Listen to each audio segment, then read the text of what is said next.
Well, it has been a long time ambition for me to get to drive a Clio Williams.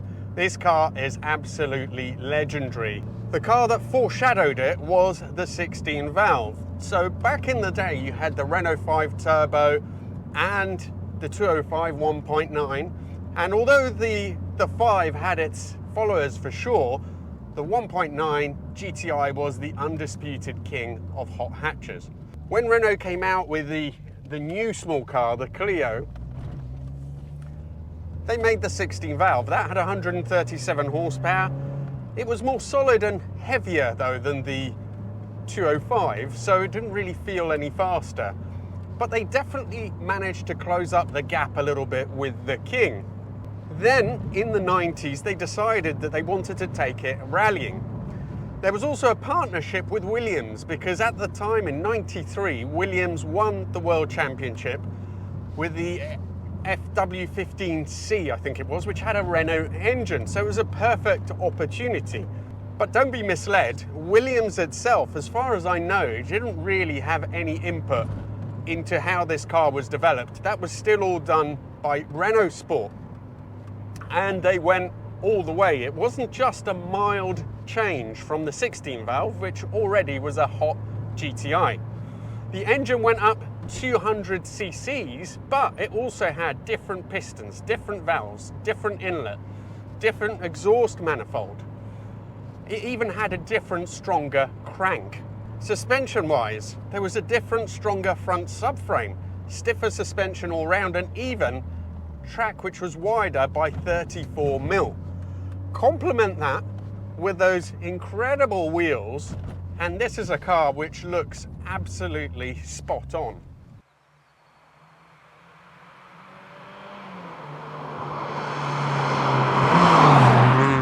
When released, the Williams was an out-and-out success. It had rave reviews and it sold out almost instantly. Renault had committed to making only 2,500 examples.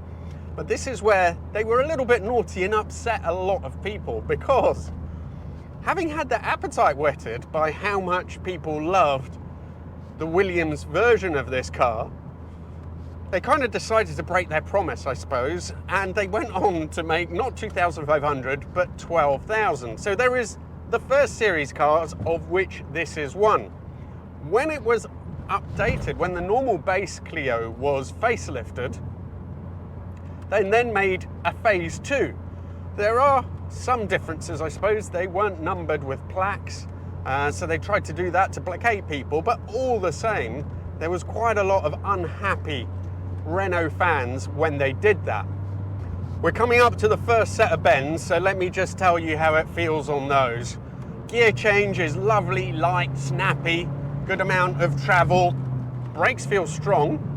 Tip it into the corner, and initially there's a little bit of a delay as it settles on its suspension.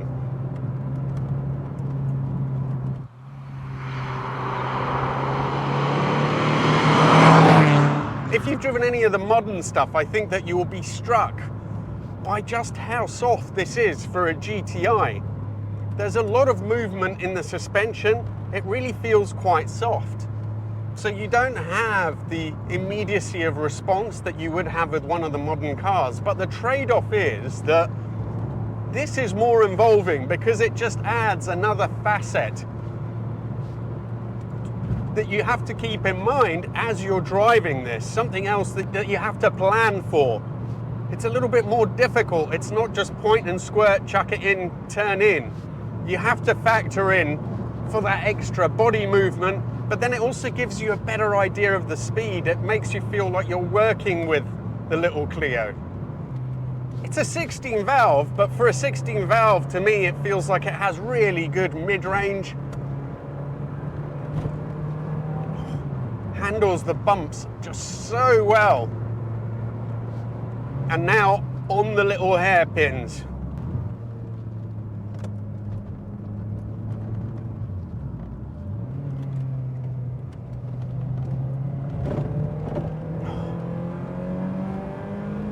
Not a whiff of understeer, it pulls right to the red line, At around 6.5, it just keeps pulling. It feels strong.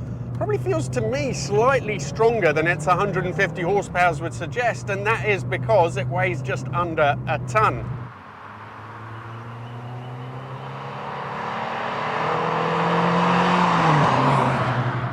The engine has that distinctive sort of French 4-cylinder sound.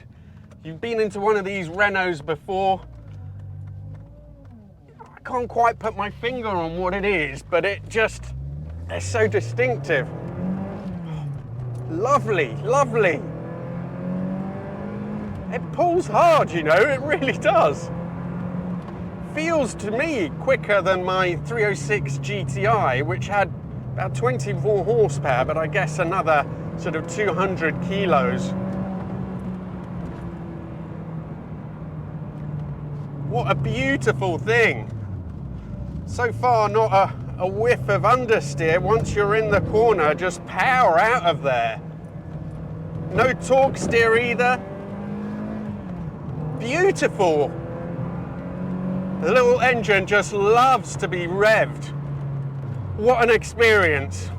Allied to that, it just brings you right back to the 90s. These chairs, they hold you in place perfectly, but if you haven't experienced one of these cars from this era, it will feel so alien to you because they are so soft.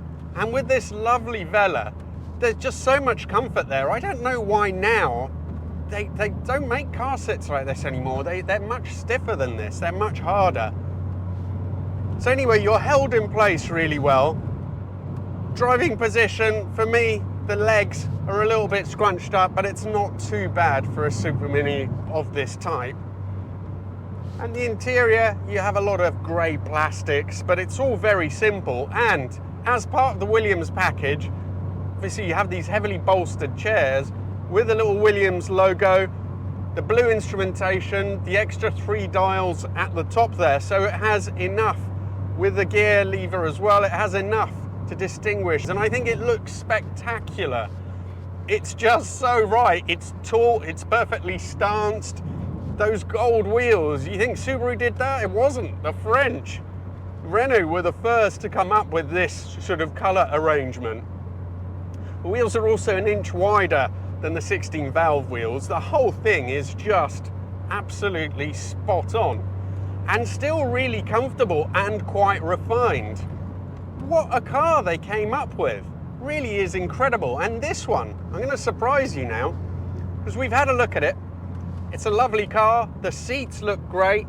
You know, everything about it looks, it's weathered pretty well. Yes, it has had a little bit of paint, and I think that Malcolm, who brought it down, also did a couple of repairs underneath, because this car has 166,000 miles on it.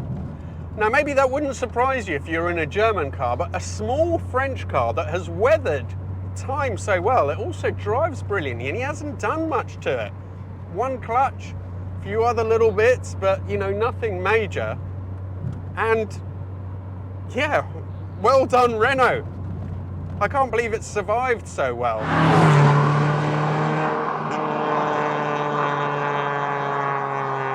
The steering also has the sort of feel that you can only dream about in a modern car. Yes, it's power assisted, but it's got a bit of heft, a bit of weight to it. It's very communicative. I don't understand why modern cars have to have a steering so absurdly light, even performance ones. You know, this little engine pulls all the way, even from lower revs. Its forte is, you know, the higher up you go, the more it pulls, but it will happily pull all the way through. It's very drivable. The one downside now, I think, is that if you were looking to buy one of these, I just love that. I love the way it corners, the feel that you get through the steering, the weight of it, perfectly judged. Anyway, if you wanted to get one of these, well, you'd be looking, I think that one very low mileage example went for about £40,000 recently. That is obviously an outlier, but I think real projects which are very tired, very dog-eared, start at about 10,000. So you're looking about 20, $125 to get a really good car, and that is a lot of money even for a hatch which is as good as this one. But wow, it's brilliant. It's brilliant. I'd go so far as to say it is probably worth that money, really. I also used to own a 205 1.9, and so I guess the killer question is, how does this compare to it?